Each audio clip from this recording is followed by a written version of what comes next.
तो बच्चों, जो हमारा चैप्टर है ये श्रम विभाजन और जाति प्रथा।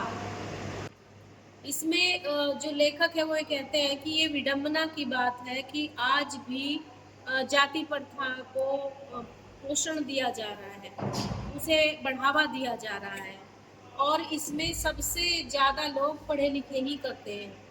आज भी हमारे देश में जाति के आधार पर कार्य को बांटा जाता है। बहुत जगह ऐसा आज भी दिखाई देता है।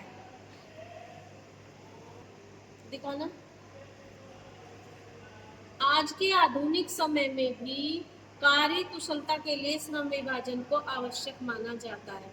मतलब आज के लोग भी ये मानते हैं कि जो जाति, जैसे ब्राह्मणों की जाति विद्यार्जन के लिए थी और वैश्य जो लोग थे वो व्यापार के लिए थे, तो कहते हैं कि आज भी श्रम विभाजन, लोग उसमें ज़्यादा कुशल पैदा होंगे, वो ज़्यादा अच्छे से वो वर्क करेंगे जो उनकी जाति और प्रजाति दादा परदादा करते आ रहे हैं। आज के ज़माने में, आधुनिक समय में, जबकि वर्ण व्यवस्था बिल्कुल ख़त्म हो चुकी है, तब भी लोग ये मानते हैं कि नहीं, श्रम विभाजन होना चाहिए। और श्रम विभाजन क्या है? जाति प्रथा है। आज हमारे देश में जगह जगह जाति के नाम पे लड़ाइयाँ हो रही हैं, जाति के नाम पे एक दूसरे से लड़ रहे हैं लोग। तो वो जातियां ही श्रम विभाजन का दूसरा रूप है और यही लड़ाई का कारण है कि सब अपनी अपनी जाति को लेकर श्रेष्ठ बनते हैं और आपस में लड़ते हैं।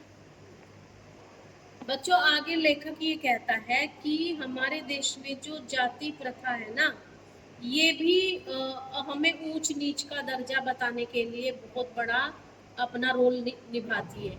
जैसे हमारे देश में लड़ाई होगी तो मुस्लिम जाति अलग हो जाएगी और हिंदुओं में भी अनेक जातियां हैं, जैसे ब्राह्मण हैं, यादव हैं, जाट हैं और गुर्जर हैं। तो ये सारी जातियां अपना अपना वर्चस्व दिखाने के लिए एक दूसरे से लड़ते हैं। तो श्रम विभाजन का एक कारण जाति प्रथा भी है कि इस जाति के लोग, जैसे माना जाता है कि गुर्जर जाति के लोग दूध का काम करेंगे, जाट जाति के लोग खेती बाड़ी करेंगे और यादव लोग भी गइयों का, उनका दूध का काम करेंगे। तो इस तरह से हमारा श्रम विभाजन आज भी बरकरार है। वर्ण व्यवस्था में हमारे ऋषि मुनियों ने बांटा था, आज भी जाति व्यवस्था के अकॉर्डिंग हमारा कार्य बटे हुए हैं। श्रम, हमारा श्रम माने कार्य, हमारे कार्य जाति के अनुसार आज भी बटे हुए हैं। ब्राह्मणों में अधिकतर लोग अफसर पाए जाएंगे, पढ़े लिखे लोग ज़्यादा नौकरियों वाले पाए जाएंगे। तो आज भी जाति प्रथा पूरा काम कर रही है इस चीज़ का कि हमारा श्रम विभाजन कैसे। और जाति प्रथा की सबसे बड़ी बुराई है कि ये ऊंच नीच पे लड़ाई करती है कि भाई ये ब्राह्मण जाति ऊंची है, गुर्जर नीचे हैं, यादव उससे नीचे है। अभी पीछे लड़ाई बजी थी उनकी, ठाकुरों की और गुर्जर की, है ना। तो हमेशा कहीं ना कहीं आपको देखने को मिल जाएगा टकराव, जहां भी दो जातियां आएंगी और वो अब मैं बड़ा इस चक्कर में लड़ने लगेंगी।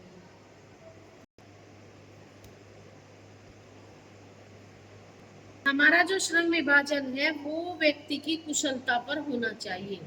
अगर किसी बच्चे का मन ये है कि मैं बहुत अच्छी पेंटिंग करता हूँ तो वो आर्टिस्ट बन सकता है। अगर किसी बच्चे का मन ये है कि मैं बहुत अच्छा कारपेंटर बन सकता हूँ, मुझे बढ़ईगिरी में बहुत वो है, मन है मेरा, तो वो कारपेंटर बन सकता है। अगर कोई बच्चा ये कहता है कि मुझे खेती बाड़ी हल चलाना बहुत अच्छा लगता है तो वो किसान बन सकता है। लेकिन ऐसा नहीं है हमारे समाज में। अगर आप उसमें पैदा हो गए हैं ऊंची जाति में, मान लो ठाकुरों की जाति में, तो वो तो अपमान समझेंगे अपना कि देखो जी इनका बच्चा कारपेंटर बना हुआ है, बढ़ईगिरी का काम करता है। तो ये जो जाति प्रथा है ये व्यक्ति की योग्यता को नहीं देखती। हम किस जाति में जन्म हुआ है हमारा, वो उसके अकॉर्डिंग उसे वर्क थोप देंगे उस पर, चाहे वो बच्चा उसको कार्य को कर पाए या ना कर पाए। और कुशल व्यक्ति कौन होता है? जो उसके मन का कार्य उसे दिया जाए। अभी हम लोग सब लोग, हमारे भारत में एक व्यवस्था चली है कि पढ़ लिख के अफसर बन जाओ, सरकारी नौकरी पाओ और प्राइवेट भी नौकरी ऊंचे वाली पाओ, 1-1 लाख की नौकरी करो। इसी दौड़ में सब लोग बीटेक करो, बीटेक करो, साइंस साइड पढ़ो। ह्यूमैनिटीज तो बिल्कुल गायब ही हो गई थी एक बार। कॉमर्स भी बोल लेंगे जिन पे कुछ नहीं आता। अच्छा, कॉमर्स ले रखी है पर और साइंस ले रखी है, हाँ इंटेलिजेंट है। अब आधे से ज्यादा माँ बाप क्या करते हैं, साइंस ही लेनी है तुझे, चाहे कैसे भी हो पढ़ेगा तो साइंस ही। अब बच्चे पे चाहे कितना ही बर्डन है, ना उसको खाने में मन कर रहा है, ना उसका दोस्तों से बात करना है, जबरदस्ती उसे साइंस साइड में थोप रखा है। यही हमारी जातीय व्यवस्था है, यही श्रम विभाजन का गलत रूप है। हम माँ बाप को ये सोचना चाहिए कि मेरे बच्चे की किस में रुचि है, और उसी में अगर महारत हासिल कर दे तो उसी में वो बहुत पैसे वाला हो सकता है। 1.5 लाख रुपए महीना की नौकरी सबको तो नहीं मिलेगी, बीटेक में सब हाईएस्ट मार्क्स तो नहीं लाएंगे, सब एसएससी सभी तो क्लियर नहीं करेंगे।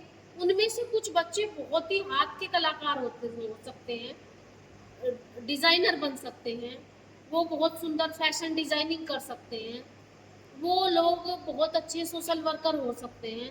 लेकिन नहीं जी, आप साइंस साइड पढ़ोगे और बीटेक करोगे, आप वो एसएससी क्लियर करोगे, प्रेस्टीज पॉइंट बना हुआ है, क्यों? जाति प्रथा के कारण।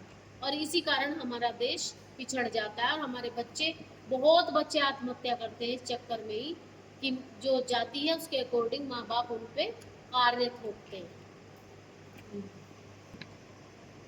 आगे हमें लेखक बताते हैं कि जो हमारी बेरोजगारी बढ़ रही है ना, ये भी जाति प्रथा और श्रम विभाजन का एक कारण है।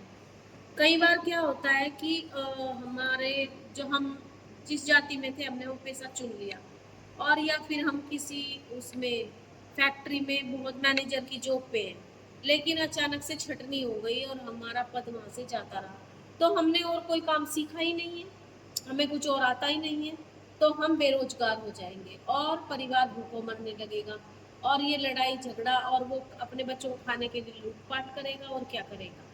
दूसरी बात वहाँ पर ये भी आती है बेरोजगारी की समस्या, कि हम जिस जाति में पैदा हुए हैं उसी के अनुसार व्यवसाय चुनेंगे, चाहे हमारा उसमें इंटरेस्ट है या नहीं है, हमें चुनना वही व्यवसाय है।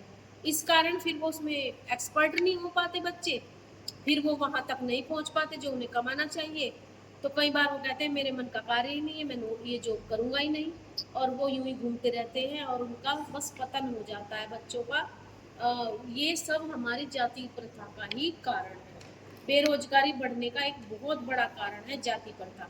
अगर आप मजदूर के घर पैदा हुए हैं, हरिजन जाति है एक, तो उसे कोई शर्म नहीं है। वो मैंने उसको ये भी देखा है कि मोस्टली बच्चे दिन में तो पढ़ने जाते हैं और रात को वो मजदूरी भी करते हैं। गरीब घर के है ना हरिजन उसमें जाति में, कई बार बच्चे ऐसा करते हैं कि एग्जाम देने जाएंगे और पूरा दिन वो मजदूरी करते हैं, मेहनत मजदूरी। तो उनके बच्चों को तो शर्म नहीं आ रही है ना, वो हरिजन जाति में पैदा हुए हैं तो मजदूरी कर रहे हैं, 2-4 दिन में स्कूल आ जाते हैं, फिर घर पे ही पढ़ते रहते हैं। लेकिन अगर ब्राह्मण जाति का या गुर्जर जाति का या यादव का, ये बड़ी बड़ी जो जातियां हैं, इनका बच्चा चाहे उनके माँ बाप भूखे मर जाए पर वो मजदूरी नहीं करने जाएगा, ये भी जाति प्रथा में बेरोजगारी का एक बहुत बड़ा कारण है। भूखे मरना मंजूर है लेकिन मजदूरी नहीं करना, क्यों? श्रम में क्या शर्म आती है? श्रम करो, मेहनत करो, कोई भी कर सकता है, किसी ने मुंह पे लिखा है कि ये मजदूर है तो ये इसका बेटा मजदूरी कर सकता है? अगर हमारे पास काम नहीं है अच्छा, तो हम मजदूरी भी कर लें, पैसे तो आ रहे हैं, बेरोजगारी से तो अच्छा है। लेकिन हम जाति की समानता के कारण और जाति में अपना सम्मान के कारण मजदूरी चाहकर भी नहीं कर सकते, ये जाति प्रथा का नुकसान है। तो बच्चों इस तरह से श्रम विभाजन और जाति प्रथा का आधा पार्ट फिनिश हो गया है, आधा पार्ट हम अगले वीडियो में आपको समझाएंगे। ये थोड़ा सा कठिन चैप्टर है, तो अगर आप इसे ध्यान से सुनेंगे तो क्वेश्चन बनाने बहुत आसान हो जाएंगे, और अगर आप अपनी आप से इस चैप्टर को पढ़ के सोचो कि हम आंसर लिख लें तो संभव नहीं है, इसकी जो भाषा है वो आपको समझ में नहीं आएगी। तो आधा चैप्टर मैंने सरल शब्दों में समझा दिया है, आधे चैप्टर के लिए नेक्स्ट वीडियो में। Thank you.